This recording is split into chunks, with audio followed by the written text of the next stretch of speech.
Hi, my name is Ronak. I'm a rising senior at Saratoga High School. So for my starter project, I made the Minty Boost like other people, which just takes battery power in order to charge like an iPhone. And it helped me learn a lot of skills and things like soldering.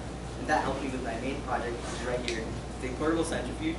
So in places like rural areas or developing countries, it can be really hard to get access to medical devices like a centrifuge. This is pretty easy to make with a lot of materials, which is why it's really useful. So for the demo, it's really simple.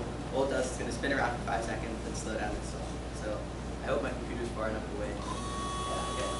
So it's just going to spin around, and now it'll slow down and eventually stop. So right now it gives around 10 Gs of force, which is about similar to what you get on roller coasters. But with using a faster motor, you can probably get up to 500 Gs, which is more than enough that you need for a lot of medical things. So the way it works is pretty simple. In the middle right here, I have a motor, which is just spinning around and powering everything. And then these are paper clips that are actually connected to the pipettes, which are then spun around.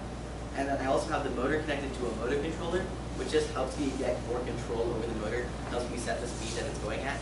But in the real world, I didn't have to have this motor controller. You could just attach it to a battery. I just used the motor controller to give me some more control over what's happening. So building this, I had a lot of difficulties in actually creating the centrifuge. One of the biggest difficulties was that this motor controller only had like a UI for Windows, it didn't have anything for Mac. So what was supposed to be like just a simple slider to like change the speed of the motor ended up being like 200 lines of code because I had to manually program the socket and like program the hex data that was going into the motor controller, which is a lot more difficult than it should have been, but it ended up working in the end. Another thing that was really difficult was using these supplies. So right here I have paper clips that are attaching these. So I had started with just one paper clip, but that ended up being too weak, and so it would always fall when I attached the pipette.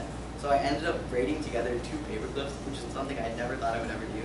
I braided them together, which made it a lot stronger, and now I can pull up the pipettes and it won't have to fall. So that's one of the that's what was the hardest part of our project. Overall at BlueStamp, I had a lot of different experiences that I've never gone through before. My only experience really with the engineering world has been on the software side, which is why I chose this project in the first place, because it's a lot of hardware, there's not much software to it. And I really got access to things that I'd never done before. I got to drill, I got to solder, I got to use like the Dremel, which are all things that I'd never done before, things that I'd never otherwise experienced. So I'm really grateful for the BlueStamp experience. Thank you.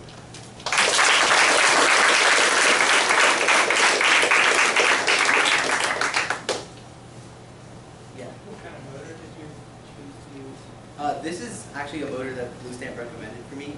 It has a lot of torque, and it doesn't go as fast as some other motors. But when I was looking online, a motor that would get somewhere like 500 Gs would cost about $10. How about the power to drive the motor? So right now, I'm attaching it to an outlet, but this outlet is actually simulating a 9-volt battery. So it would be the same thing as using a 9-volt battery. So that 9-volt is coming out of the laptop? No. So, okay. So the laptop is actually not necessary. No. I couldn't see that. Oh, okay, no. There's something attached to the outlet. Okay. Yeah. Why did you choose this project? The reason I chose this project was not only because I wanted to see what I could do with such limited materials, but also because I wanted to do something more hardware-based instead of software-based. So I chose this project. Yeah. Can you just show us inside? Yeah. I tried to spray paint it. Didn't go very well. But yeah, I could use more spray paint and it would have all been black, but now it's just like half black, half tan. That's cool. It's an artistic piece. It's like Jackson Pollock. Yeah. What future modifications are you planning to add? Oh, another modification I could add is, so right now we just have it running for 5 seconds, but I could add sensors to it so that, and a light, so it would indicate when it's done, spinning around, and so it would stop on its own, which would be really helpful, but instead of just stopping it in arbitrary time. So is your idea that you would give it to doctors in emerging countries that can get? I mean, I haven't gone through the business cycle for it. I mean, obviously I'd already be selling it if I had. But I mean, I know that there's a lot of demand for this, because I know someone at Stanford created a centrifuge with just 2 rubber bands. That's been getting a lot of coverage. So I mean, obviously this is a little bit more expensive than that, but a similar idea is used in a lot of places. Yeah. Did you try to separate something? I haven't tried separating anything yet, but that's definitely something I should test at home. All right, thank you.